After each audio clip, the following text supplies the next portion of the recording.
All right, hello everybody, and welcome to It's All a Work.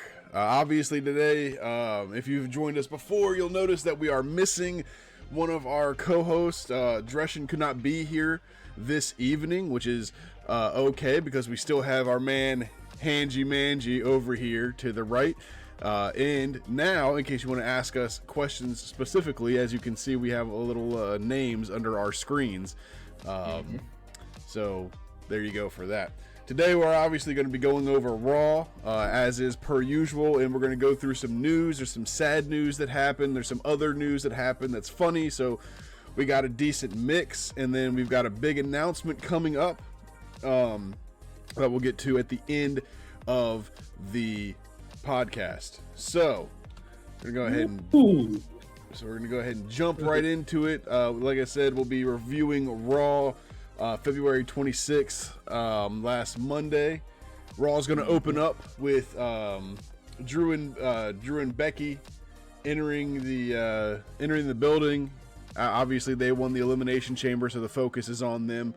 And then we get an Elimination Chamber recap video. Again, very good PLE in my opinion. Decent, very decent. Well, it was a meh one, I guess, because it was predictable. But I like the way I like the way that some of the matches went down. I guess I should say is the way I should do it. At any rate, we open Raw with Rhea Ripley. Yep. So Rhea Ripley she comes out to the ring. Well, first of all, I guess Dom announces her.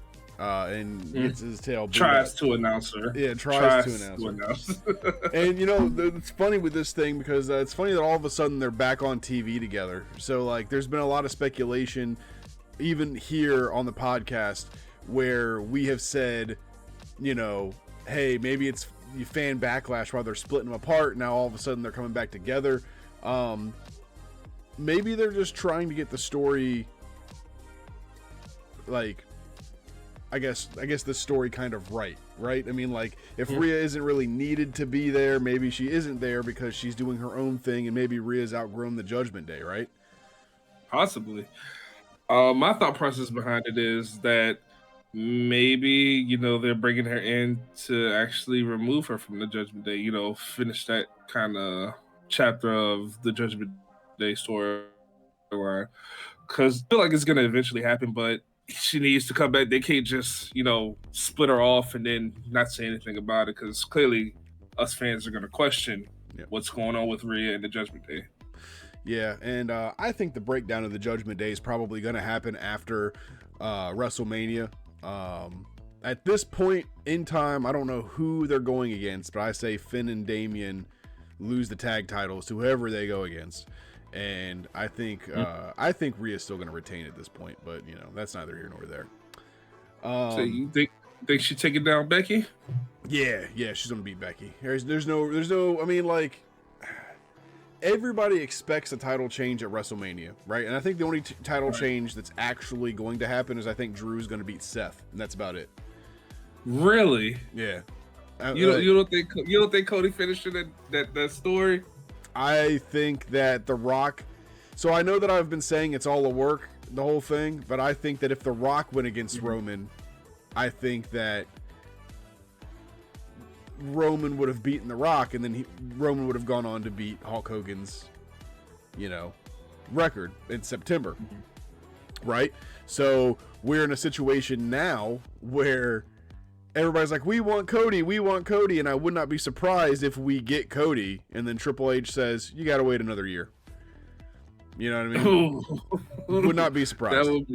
That would be devastating to all the Cody crybabies out there. Well, I mean, just think about it, because what if Triple H was doing this? What if he was booking this to save Cody? You know, the original. So I read. I can't remember if we reported on it, but I read that the original. The original idea for Cody was for him to have like a fake injury and to do like a fake injury storyline, and then he was going to not be able to do WrestleMania.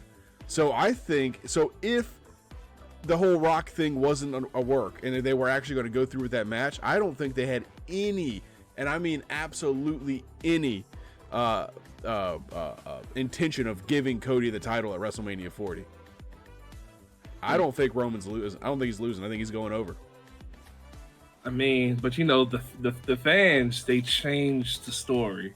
They changed everything in our eyes, you know, in the WWE universe's eyes. The fans did that. So you don't think the fans the belt on Cody? Because I mean, his pop is crazy right now. Like every time he goes out there, it's crazy. It's insane. I haven't seen bigger pop for a superstar since probably Daniel Bryan consistently No? on a regular basis. Consistently, it's been a while. Well, it remains to be seen. We will see. Yeah. So anyway, so Rhea comes out, right? She comes out to the ring and she basically gloats. This is a normal heel, like, hey, I won. Everybody else sucks. Becky's gonna lose. Doesn't matter who won, kind of thing. Becky comes to the ring. She says people aren't going to have to fly across the world to watch her lose, which I thought was funny. Dom says that no one can talk to mommy like that, and Becky calls him a dirty kumquat and says if mommy won't shut her up, then the man will. So they're doing a lot of the man and mommy kind of thing, right? I like these like sexual kind of gender role kind of thing, right? Like this is like the second or third time they've referred to it, so I think it's kind of funny. But I think that's going to be kind of the shtick all the way until WrestleMania, you know? The man versus mommy. The man versus mommy. Yep. Sounds like a domestic. Yeah, I was just saying, like, mommy's going to be a bottom because that's what happens when the man comes around. If mommy won't shut up Dom, then, you know, the man will, because the man can do that kind of stuff. You know what I mean? So, but after that, right, it's just normal trash talk. Like Rhea, you know, Becky says, I'm the best. Rhea says, I'm the best. Basically, I'm going to win. You leave. Then Nia rolls out and just beats the hell out of Becky. Gets a good attack in there. That will go on later in the night. We go to a commercial break, come back, and there's a Nia segment. She says that Becky isn't going to make it to WrestleMania, and that whatever is in store for Becky, make that 10 times for Liv Morgan. Obviously, they will be having a match later on in the night.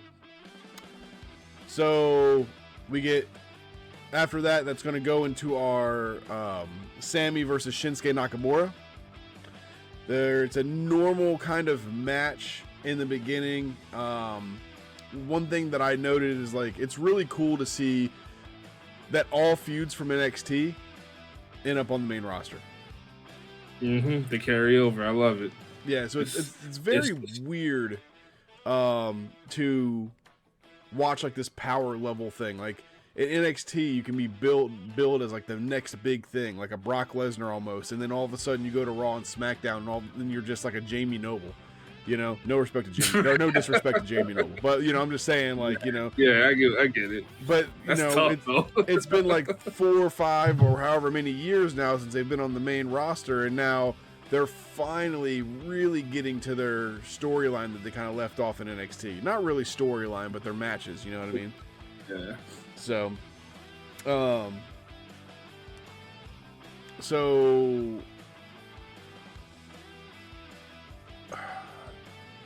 at one point, Sammy does a backflip to Shinsuke Nakamura. And that leads to like a kind of a rib injury. At that point, Shinsuke is going to be working the ribs. There was a nasty front side suplex to Sammy on the ring apron that I thought was particularly good when he was doing this whole, you know, working the ribs routine.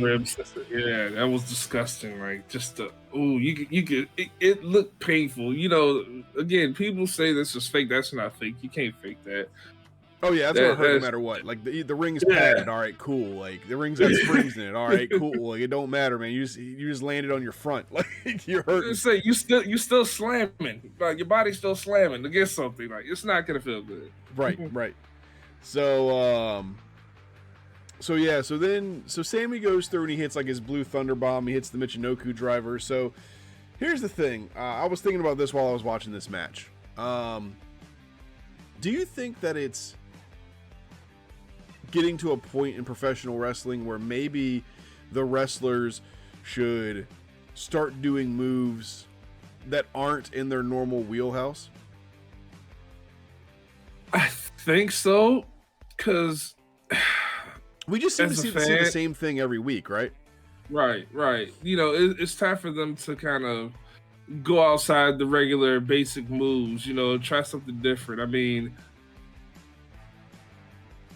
one big move that finishes the match or tries to finishes the match. But for example, Gunther, he has that, but he doesn't have that. And man, he just gets in the ring and he wrestles. It's just all right, power bomb. All right, I'm about to drop kick you. I'm about to do this to you. I'm gonna try this out until he gets the W. I feel like that probably needs to be the concept for more wrestlers to just, you know, get out of that. Oh, he's going into the, you know, 4 move set where he does this move that leads up to his finishing move. Yep. And yeah, I'm actually happy you mentioned Gunther, because Gunther really, I mean, like, he has. Actually, I don't think he does. I don't think he has any named finishers. I think, well, it's not a name. There's not something that's named for him, but it is a finishing move. But it's just it's a basic move, you know. Yeah. So and I do like that. Like, you know, you mentioned Gunther again. I do like that he does always mix it up. You do see some of the same things, like his chops are very signature of him. But the thing is during the whole match, he is very different. Like you don't really, outside of the chops, you don't really see a Gunther match twice, if that makes sense. Right. At least in my opinion. Right. Yeah. So we get knees to the back of the head to Sammy while he's hanging over the barricade, like a, and then basically they get back in or Sammy gets back in the ring. Gets a Kinshasa, and he gets his foot on the rope, right? He gets his foot under the rope, I guess. So then they kind of do some more wrestling. The match ends up with a haluva kick to the back of the head, and then a haluva kick to the front of the head.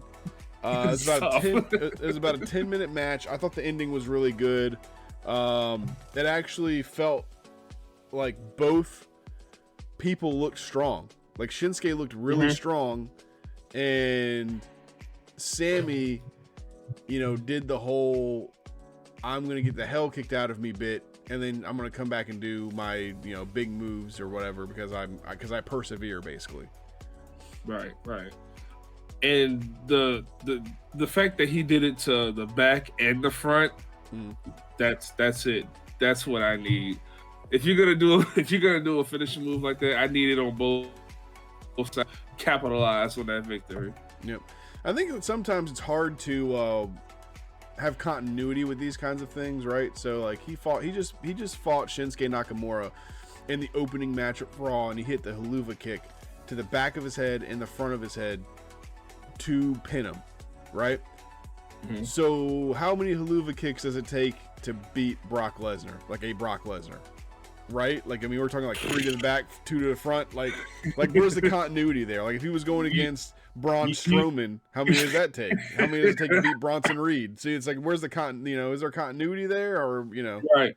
I could genuinely tell you, Brock and Braun, they're gonna need more than just 2 or 3. That's gonna be a cycle of haluva kicks, because you got to get them into the corner. You just got to continuously do it until you see the eyes roll back in their head. They're not going down without a fight. It's true. So we go to commercial break. We come back to CM Punk is on the 2K24 DLC.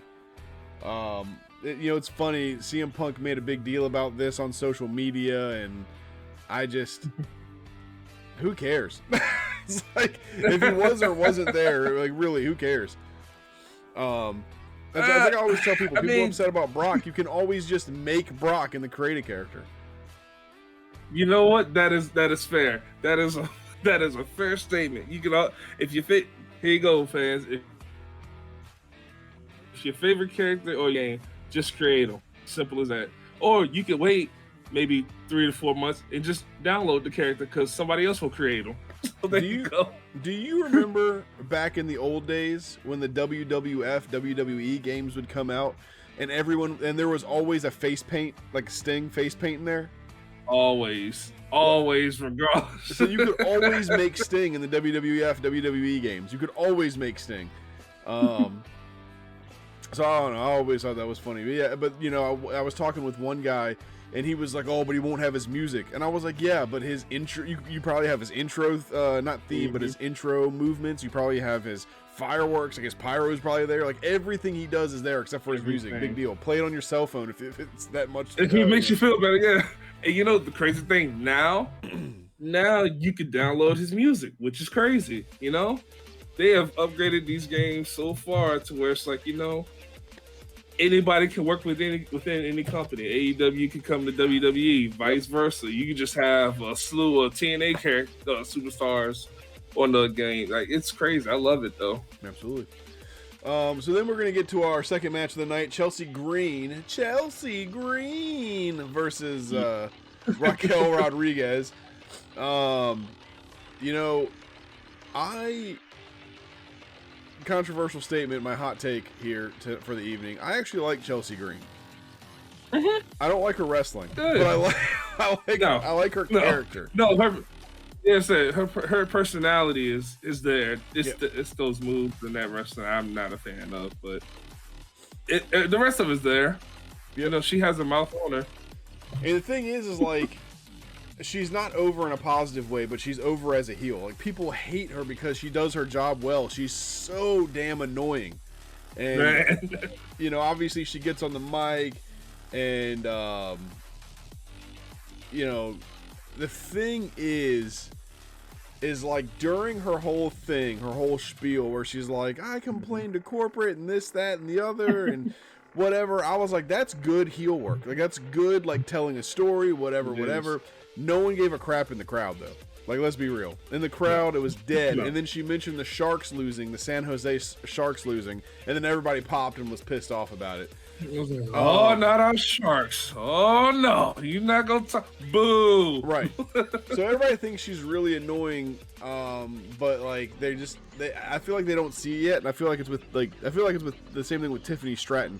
I didn't see it until I saw it, and I think it's the same with Chelsea Green. People aren't going to see it until they see it. You know what I mean? So I wholeheartedly agree with that. Anyway, this is.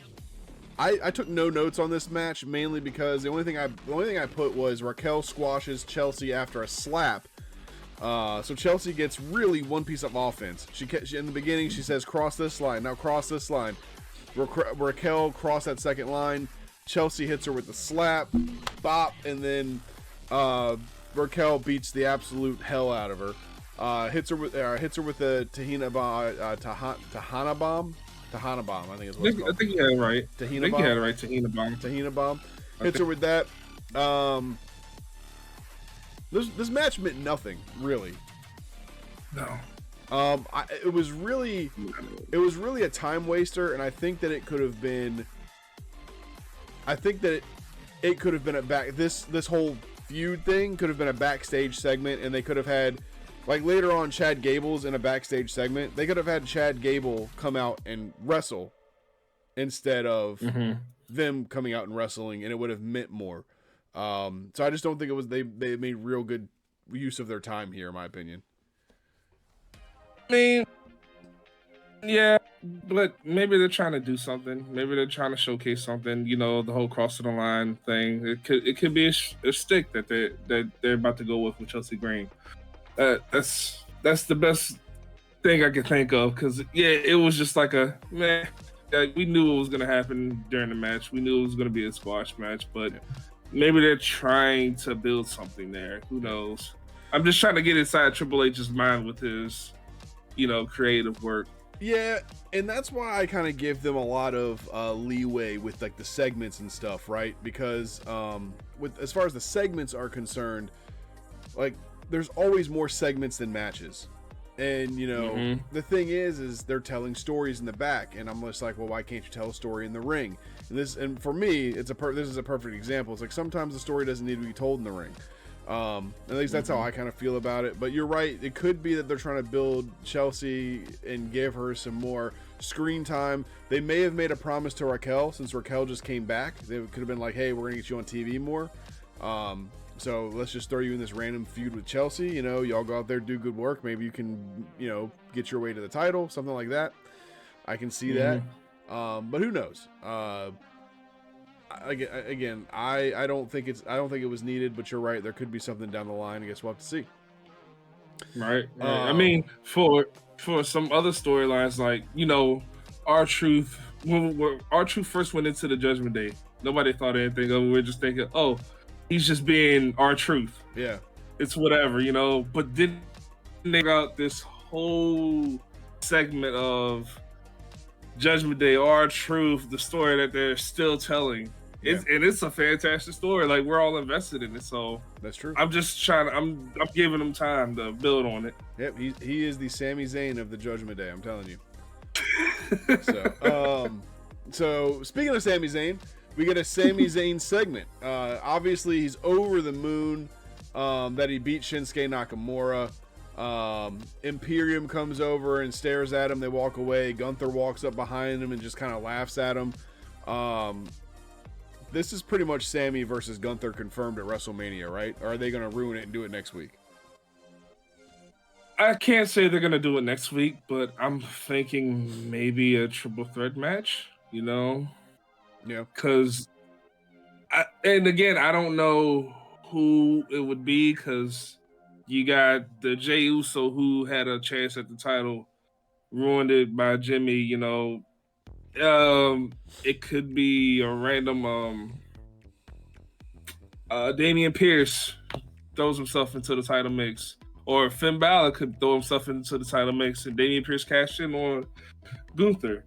Like, we don't know, so I can't say it. So. Damian Priest. Did I say Pierce? Yeah, like he's Adam Pierce's little brother or something. Yeah.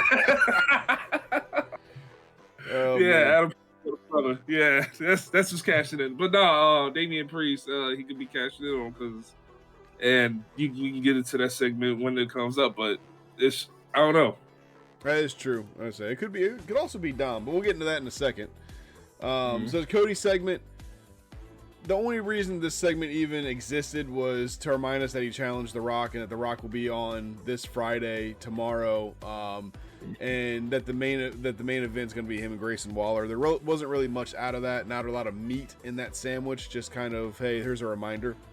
Also, I mean, that's where they announced the main event, so I guess that was kind of the meat. It was like a lean turkey sandwich. I don't know, not really, not really that great. But then we get the Imperium in the Judgment Day segment. So Imperium comes out. You know, Gunther is 626 days at this point as the IC champ. He says he's the greatest champ. He actually puts over Jay, which is pretty cool, I thought. You know, he said that he actually felt the belt slipping away from him for the first time ever. And I was like, oh, that's pretty cool. He actually put Jay over. So instead of being like, I squash everybody, doesand matter, whatever, he goes, Jay may have had my you know, whatever, my number.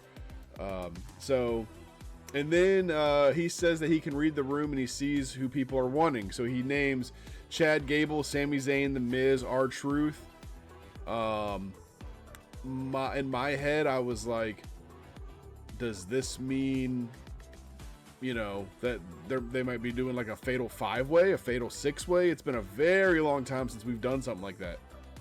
I'm thinking maybe more of a tournament, possibly. That'd be a good. Tournament on Raw, SmackDown, you know, before WrestleMania, to determine who's gonna face Gunther in the IC Championship. That would actually be cool, you know. All those talents going against each other, going back and forth, proving who gets that, you know, spotlight in WrestleMania, who gets to show out. I see that going well.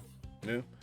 Also, I just thought of this. What a power play it would be for Judgment Day to lose their tag titles to like DIY, because that's what I want to happen. But what a power play it would be for them to lose them to DIY, and then for Dom somehow to sneak out an Intercontinental Championship victory. Man. And then Dom and Rhea have the titles again, and that could be the catalyst for breaking them up. You know that is actually pretty good storytelling right there. You know, Yeah, so that actually be could cool. So we'll see. But anyway, so the Judgment Day comes out. Obviously, Damian says that they don't sweat Imperium, and that Imperium has a great run, only second to the Judgment Day. Damian kind of fumbles over his words there, but you know what? He's on live TV in front of 15,000 people. I'd fumble my words too. They say that they plan to win more gold at WrestleMania, and he says in Spanish that this includes the IC belt. Once Gunther's confused, he explains to him what it actually meant, because Gunther doesn't speak Spanish. He only speaks German. No, I'm just kidding. I'm German, all right, so I can say that. Anyway, Gunther asks who's going to beat him in the Judgment Day, and Dom's dumbass steps up and says the title belongs to the Judgment Day. And I will say this: Damian's reaction to Gunther pushing him, or to Damian's reaction to Gunther pushing Dom, was way over the top. Very over the top. But because he barely touched him. Well, it's a power play, It's like, oh, you're not about to come up in here and do this to my boy who is in our group, the Judgment Day, because we are the Judgment Day, and I am the boss. So we not about to have any of that. That's what he's trying to. That's what the overreaction was. I mean, that's fair, and I guess they're trying to play the Judgment Day as kind of a gang, so it's like the gang mentality. If you touch the weakest person in the group, we're all going to come at you with everything. I guess that makes sense. I'm pretty sure JD McDonough's the weakest person in the group at this point. I'm sorry, that's as tough as that is. I think Dom is a high caliber wrestler. You know what's messed up? Was he even in the ring? He was in the ring. He was. I can't even remember anymore. I don't even care about the dude. I'm sorry. I know it's messed up. I don't care about JD McDonough. I don't know why he's in the Judgment Day. He hasn't done anything impressive. Random. It's just wild to me. Just wild. So then we get a weird segment after the commercial break, after everything dies down, from the tension in the ring. Andrade talks to Dom a little bit. So what's this all about? Because this starts putting more thoughts in my head. So what's this all about?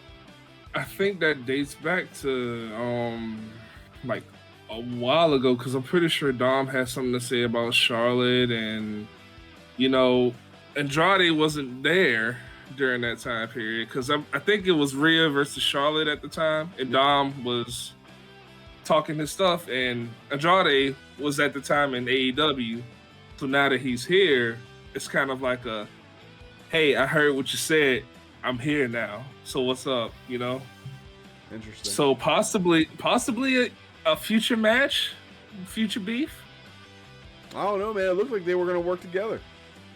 I don't know where they're gonna go with Andrade at the moment. So I will say Andrade and Charlotte versus Dom and Mommy, that would be one hell of a good match, I think. Exactly. So three people in there are good wrestlers, and one is No, hey, Dom's got some skills, man. Oh no, I was talking about Charlotte.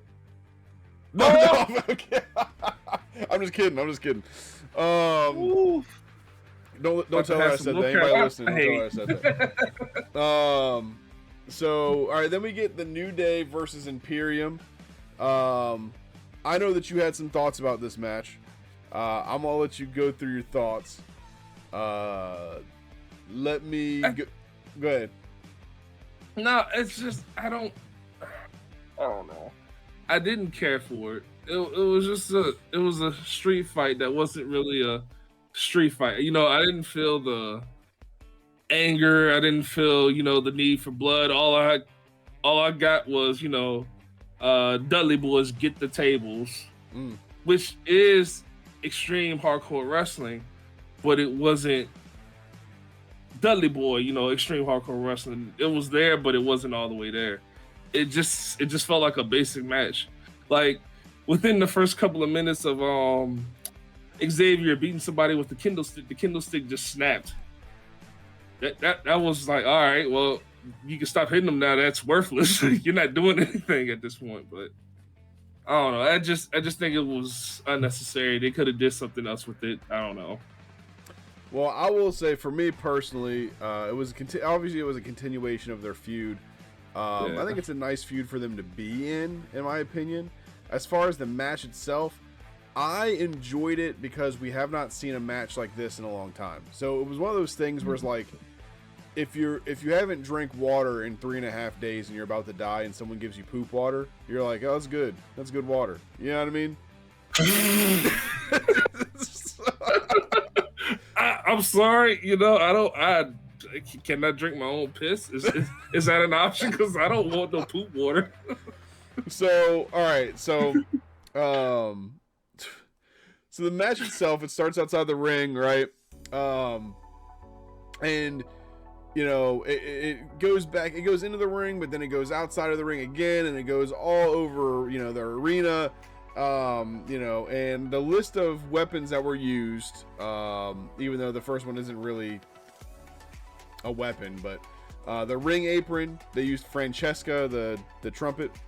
They used drinks from the crowd, which I thought was hilarious, by the way. Some fan got soaked, and it was some random kid. That was the best part of the match, just that beer just smashed. Yep. And then we had tables, we had chairs, we had kendo sticks, we had steel steps. We used Pat McAfee's chair.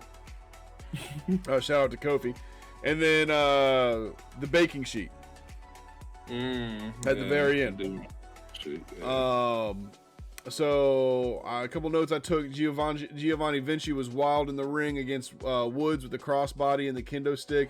Also the clothesline to Kofi. Yeah, at one point Giovanni Vinci was just intense as crap, dude. Like, he was just killing people.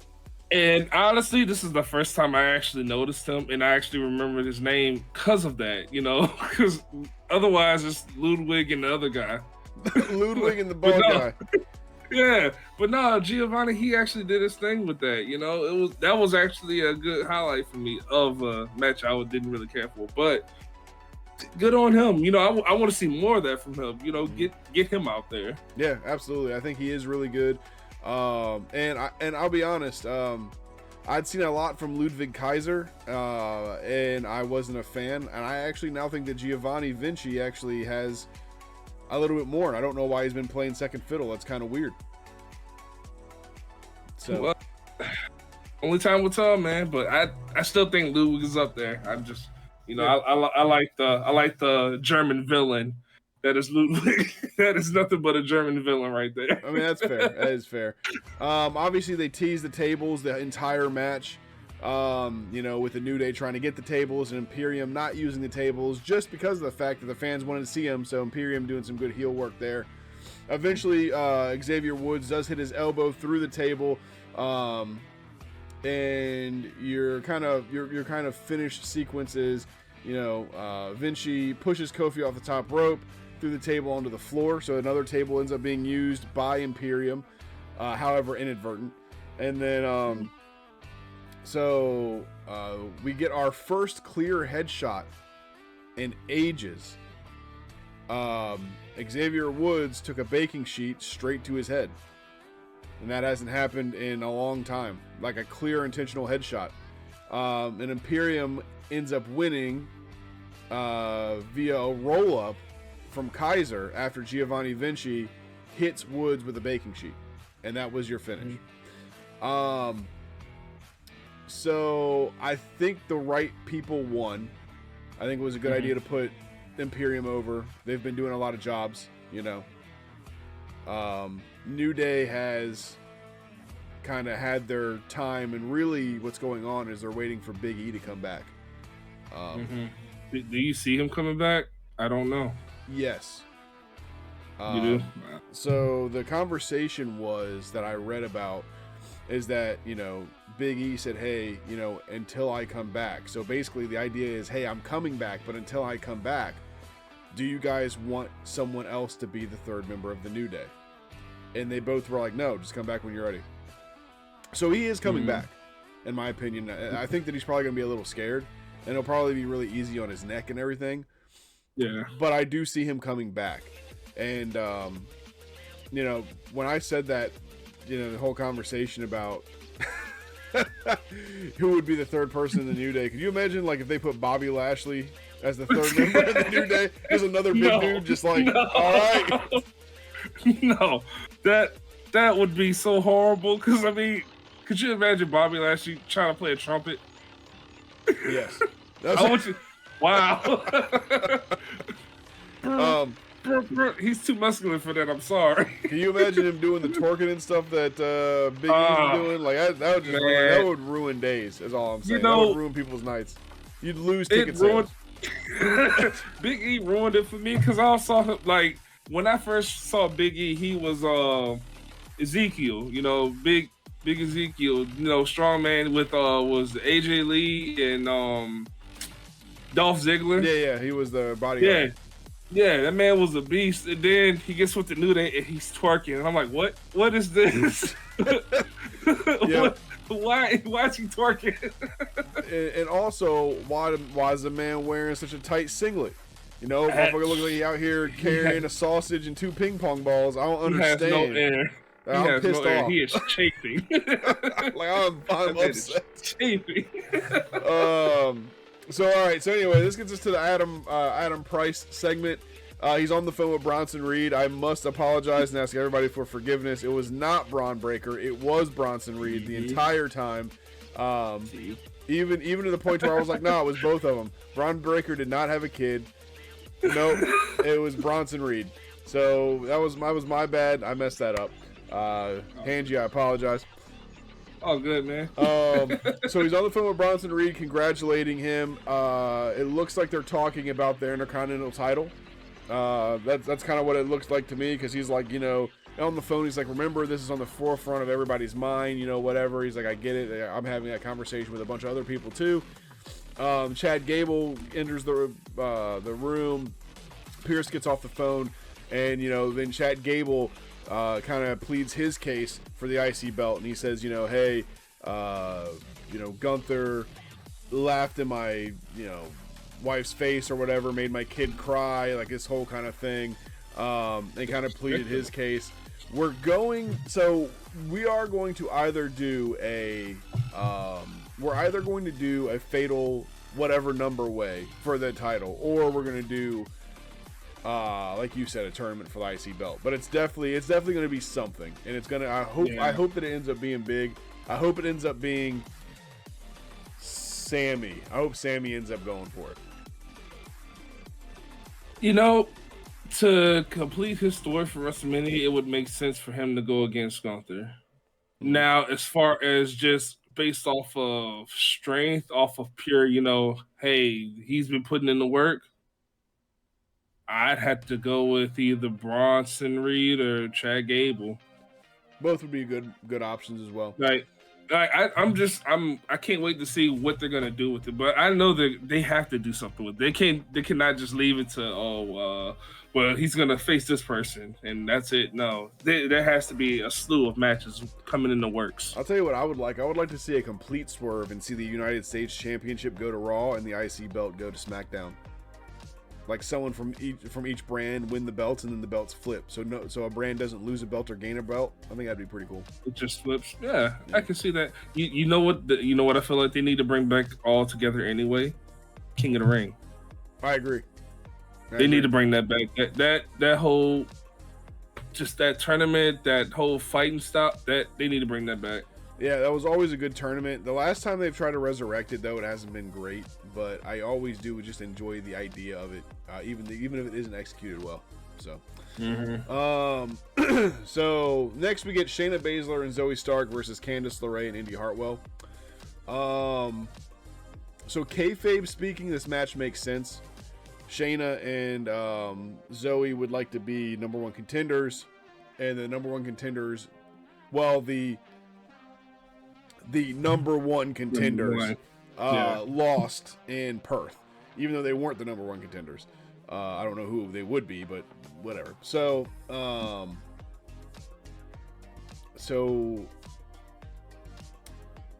as always, the women's tag titles are dead, in my opinion. We need something. I was gonna say better women tag teams, but that's not the case. Mhm. It's really not the case. Zoe and Shayna are good, It's- and then Mhm. Alba Fire and Isla Dawn, they're good. Like, I think they just need more teams, not better teams, just more of them. Because I Yeah. mean, you've named what 3, and I'm trying to think of another one other than Indy Hartwell and Candice LeRae and Kaden and the other lady, Kaden Carter. But I Well- haven't seen them in action for a while. and I can never remember her damn name. But Natalia had a partner as well. I can't remember her name right now. Oh, is that a tag team? Not really. They just kind of got thrown together. Yeah. But that's the whole Yeah. point. It doesn't matter. It's all crappy.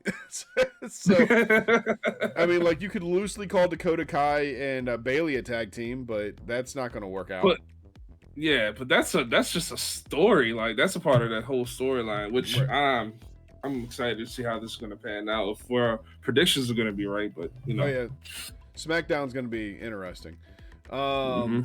So, you know, Candice got the upper hand on Baszler with her quickness in the beginning, but you know, Baszler hits her with a knee. Indy got a hot tag and did well for about 30 seconds, but Shayna Baszler ended up winning via, you know, or Zoe and Shayna ended up winning via the Karafuda clutch. There was a blind tag by Shayna to Zoe, and Shayna got in, hit the Karafuda clutch, done. It wasn't a squash because they're giving Indy a chance. I don't think we're gonna see her for a while now because after that, but it was basically a squash with a little bit of a hot tag.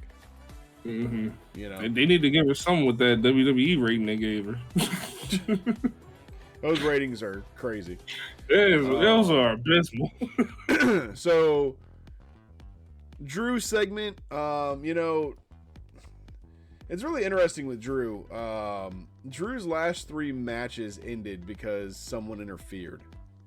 Mm-hmm. Which I think is really interesting now that they're kind of building that. It makes me feel like they're building that to happen at WrestleMania, like an interference situation. The Bloodline's gonna get involved in that match. There's no ifs, ands, or buts about it. Yeah. Seth Rollins is running his mouth too much. The Rock wants to smack him in the mouth. There you go. You know, got to take care of business. True. You know, Drew says we did it. We're going to WrestleMania to face Seth Rollins. He said the doctor said that he might not make it to Mania because he was injured during the match, and he said, "Who do you think I am, CM Punk? Nothing will stop me from making it to Mania." You know, it's like, okay. Listen, then he sat down like he was CM Punk, which I thought was a good work. You know, he said that CM Punk seeing him win must have sent him like straight to the edge, and you know, he said that, you know, speaking of that, he is straight edge, so he went out and he partied twice as hard or drank twice as hard for CM Punk. I love this Drew. I love this Drew McIntyre right now. I love this. Like, it is the epitome of a bad guy who doesn't know he's a bad guy. You know, and that's the thing. But the real thing is, man, it's like bada boom, realest dude in the room. Like, that motherfucker, he comes out and says the truth every week. Every week he comes out and says something, and you're like, I can't say anything against that. Actually, that's actually true. Where's the line? Because Yep, he told Seth, don't get involved with the bloodline because it's gonna smear his match with him when he wins. Yep. And he's not telling any lie there. It's Yep. I like Drew. He said it will taint my victory if you keep It'll going on taint with this. And so, you know, Seth said some risks are worth taking. You know, my thought here was like, will we see like some kind of weird ultimate alliance between a bunch of people to take down the bloodline? Like, is that possible? Before WrestleMania, I can, because if you know, in a weird world, I see Drew and Seth and Cody and Sammy all working together to get rid of the bloodline. Like that is the biggest stable in the WWE right now. It's the bloodline. They're the most powerful because they can do whatever they want, like The Rock said. To take them now, it's gonna take everybody. So I can see that happening, but will it be before or after WrestleMania? And that comes into you saying, Roman Reigns wins at WrestleMania. So I don't know. I'm kind of excited for that now that you speak on having everybody team up together to take them out. I say it might be.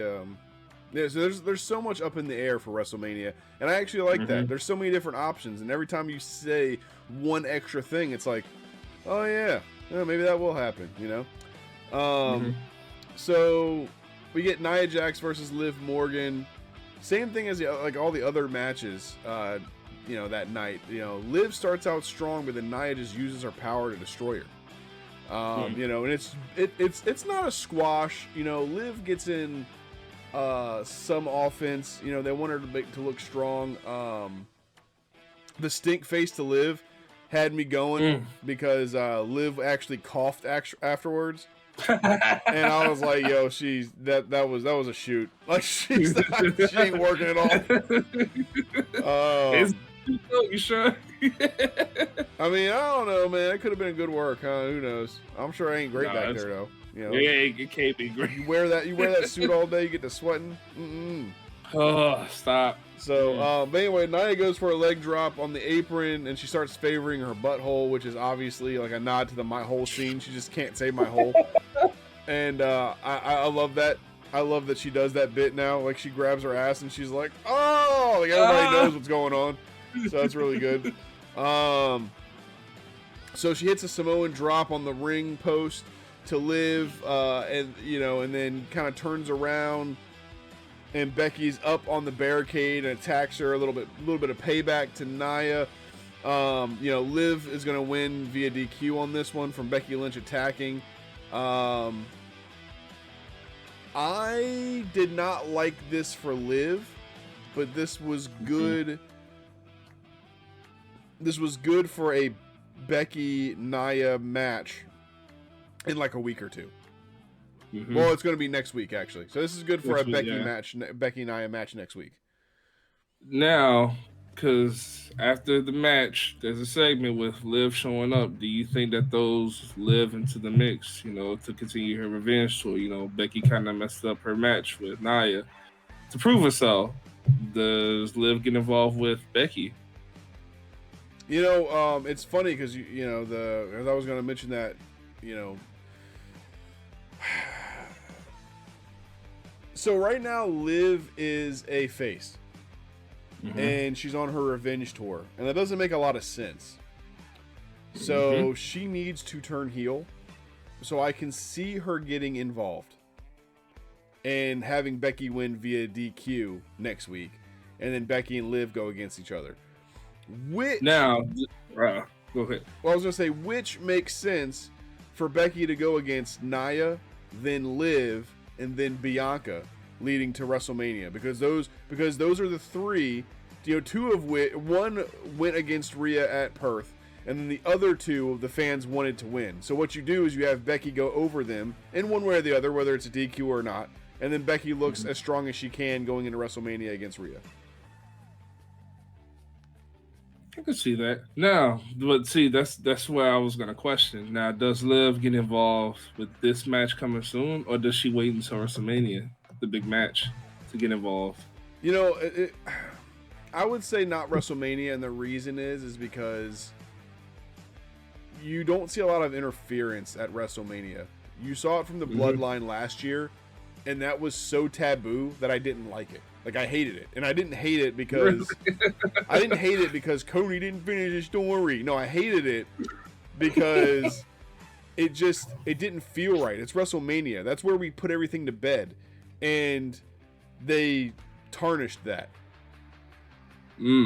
So I don't think we're going to do it again.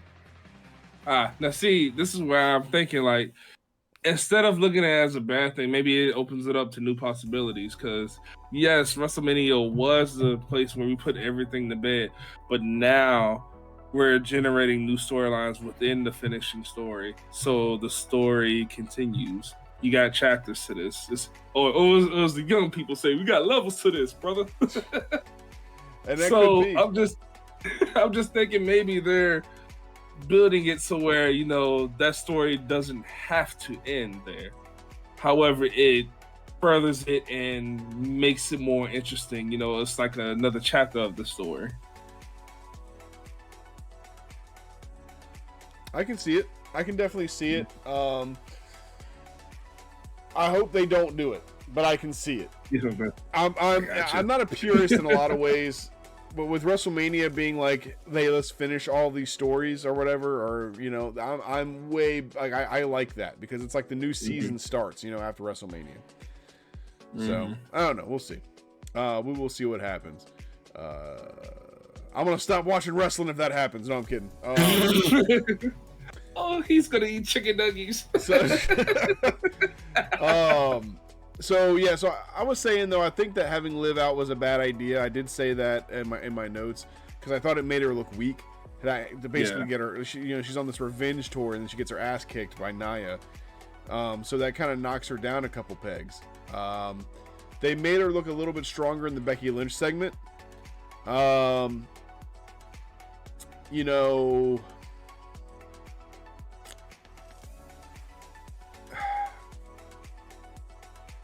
I don't know.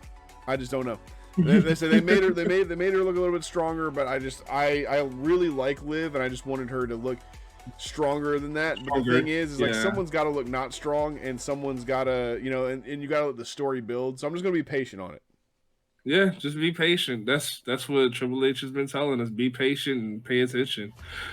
Which, unfortunately, they weren't gonna make Becky look weak because she's heading into WrestleMania. So, but with that Becky segment, in case anybody didn't see it, who's watching, Liv walks up to Becky and says, not everything's about you. You didn't have to come out there. I was in the middle of something, So, and like I said, that made Liv look strong. That made Liv be like, what the hell are you doing? Like, who do you think you are? I had that.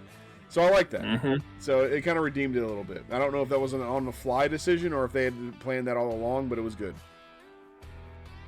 So we then, there's a Grayson Waller segment. He says he's going to win. No one cares. So there's a Jay segment. There's a Jay segment, and Jay says he's going to keep doing his thing to get back into the title picture, doing what he does. Says he keeps coming up short, either because of his own enemies on Raw or because of his family members. Drew shows up and he says, I would like to let you know, he's like, I'm riding pretty high right now, and I want to let you know from the bottom of my heart, you deserve this. Which obviously breaks out into a fight. And they got to get pulled apart, and obviously we're going to be doing this match next week. I mean, there's no way we're not. Drew versus Jay. I hate to say it because I like Jay, but I tend to agree with Drew. Like, when he was in the bloodline, he was costing people left and right, following Roman Reigns' orders and being a little punk with his little brother, or big brother, sorry. He kind of deserves it, but I feel like in order for him to actually get back into the title matches, or to at least even try to obtain the title, he has to finish his brother off. It is what it is, because nobody else is messing with Jay except his brother. So you're right. You are right. All right, so we get to our main event, which, oh my God, I mean, like, let's just get into it. So, all right, so okay. Grayson Waller with Austin Theory versus Cody Rhodes, right? So the match starts off with Grayson Waller getting the upper hand before the commercial break, and obviously Michael Cole's like, Paul Heyman is in the building. Paul Heyman. It's like, all right, well, all right, cool. Like everybody's like, we know what's gonna happen, right? Not exactly what you would think would happen, but anyway, Cody gets the upper hand, and Austin Theory, distracts Cody, for Grayson to get the upper hand, then. Cody gets, and like it's literally just a bunch of upper hands, right? This person gets the upper hand, and there's a distraction, and the other person gets the upper hand. Distraction, whatever. Cody was focused on two people. Austin kept getting involved. Austin gets a dive, what is it? Cody got thrown back in the ring from that dive because Grayson ends up getting the upper hand. Because once he does that dive, Grayson comes out and gets the upper hand. I should say that more clearly. And then, Cody gets thrown in the ring. Grayson Waller gets in the ring. Boom, Cody Cutter. Boom, Crossroads. Cody wins via Cody Cutter to Crossroads. Literally, again, I understand why they did it. They really did this for the final segment to get Cody out there for a reason and have Cody wrestle. Mm-hmm. It's fine. It just wasn't my taste, but it's fine. Mm-hmm. Yeah. It was a basic match that I didn't care for it. I could have did without it. They could have had another reason for him to come out. It's whatever. Yeah. And then so now we get to our final segment. To the final segment, Paul Heyman comes out with 3 bodyguards, and Cody gets out of the ring. He grabs a chair, gets back in. Cody says if it's a bloodline setup, he says, "Come and get me." Paul said he understands how he must feel to get Will Smithed, but to keep The Rock's name out of his mouth. That was wild. Didn't expect that to come out of his mouth. Yeah, that was interesting. Paul says, "Please withdraw the challenge from The Rock. Pretty please, please." Says like 100 times. What's funny is I feel like Paul Heyman was fumbling in this promo. Kind of, just a little bit, just slightly. And I've never seen that from him ever. I've never seen him fumble. So it makes me feel like he was fumbling on purpose. Again, this was a random promo. All right, why is Paul Heyman here without Roman Reigns, without The Rock, without Solo or Jimmy? What's he doing here? It was so random. And what's up with the random, what do you say, NYPD old officers? It was ex-NYPD officers. He was about to say off-duty police officers, which I don't think you can say. So he stopped himself and he was suspended. These are suspended officers or suspended that's right. Something. I don't know where Solo and Jimmy was, but it really makes me feel like they were supposed to be there. Maybe their flights got canceled or something, or their flights got messed up. Those bodyguards, it made no sense. No, it was just random. Yeah. I was not expecting it. They were just there. Yeah, they literally grabbed 3 NXT guys and was like, "Hey, you, get out there, get your ass kicked real quick." I don't think they were NXT. I think they were there at the Performance Center. They're not at NXT yet. Yeah. Oh yeah. True. Facts. The 3 suspended cops get into the ring, and Cody says, "All right, look, if y'all take one more step, I'm beating the ass of anybody inside of the ring." Paul Heyman's on the apron. He says, "Well, that doesn't apply to me." And Cody says, "Wrong," and just unleashes holy hell on these guys. We got Crossroads, chair shots, everything going on. Look, I like Cody. That chair shot did not need to happen on Black History Month. It did not need to happen. He threw a chair at this black man's face, and it gave him the Crossroads. That did not need to happen on Black History Month. It was 3 of them in the ring. Why him specifically? Look, man, in wrestling, you just did him a favor. That man got more press than he's ever gotten in his life for wrestling. You're not wrong. I just didn't like that because I was like, what? There's a hashtag out right now that's called Black Suspended Cops Lives Matter or something, and it's got a picture of Cody throwing a chair at him. Beam that in his face. What are you doing? Oh man, man, that's it was a lot. It was funny because even the people in the group that I'm a part of, they were like, "Yo, that's racist." No, I was like, "Oh." So yeah, it was kind of wild. And what's funny is he ends up getting some more at the end too. It was he kind of picked on him a little bit. I will say that. He took out aggression on him. What's going on? I don't know, man. I don't know. But, but like you said, he did get some press for it, so good for him. Yep. But so Paul Heyman pulls out 2 phones now, one that has a Bloodline sticker, one that has a Brahma Bull sticker. Call Roman Reigns. Call The Rock. And so Cody says, yeah, go ahead and call him. He goes, the Bloodline isn't hunting me. I'm hunting them. And it's like, all right, cool. All right, Cody. So then Cody wipes out the 3 guards again, obviously, because the guards weren't done yet, or he wasn't on the guards. I'm not really sure. Raw goes off the air. Your matches for next week that have been announced are Becky and Nia, and again, I'm sure Jay and Drew McIntyre will be a match. You know, maybe Bronson Reed comes back next week or the week after, since he's going to be in the IC title picture. I'm thinking they're going to do Bronson Reed versus Gable, since he did so good against Ivar. That'd be a which good match. Sucks because that would mean to me that Bronson Reed goes over Gable, because Bronson Reed's going to have all of the oomph. Necessarily. Well, I mean, we'll see when it happens. I think Chad goes over, because why put him in that little bit of segment of not kind of his revenge tour to get back at Gunther for, you know, making his kids cry and, you know, all that nonsense. So maybe he goes over, maybe he gets his title shot, which I personally would love to see. I would not hate that. I would not hate him taking down Gunther. Fair enough. So yeah, so then Raw went off the air, and that is Raw. All right, ladies and gentlemen, we have reached the end of episode 6 of the podcast. I think or is it 5? 6. Episode 6 of the podcast, if you can believe it. If you want good news, if you want good reviews, if you want great interviews starring your boy Big T, or in the future, Hanji Manji, when you get on the local scene, it's coming.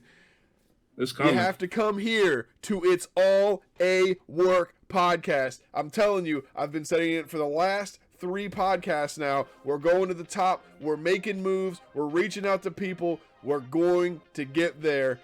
And, you know, it's been your boy, Big T, as always. And it's been your boy, Hanji Manji. As always, y'all have a great night. Stay safe. We will see you Sunday at 9 p.m. Eastern Time. We out.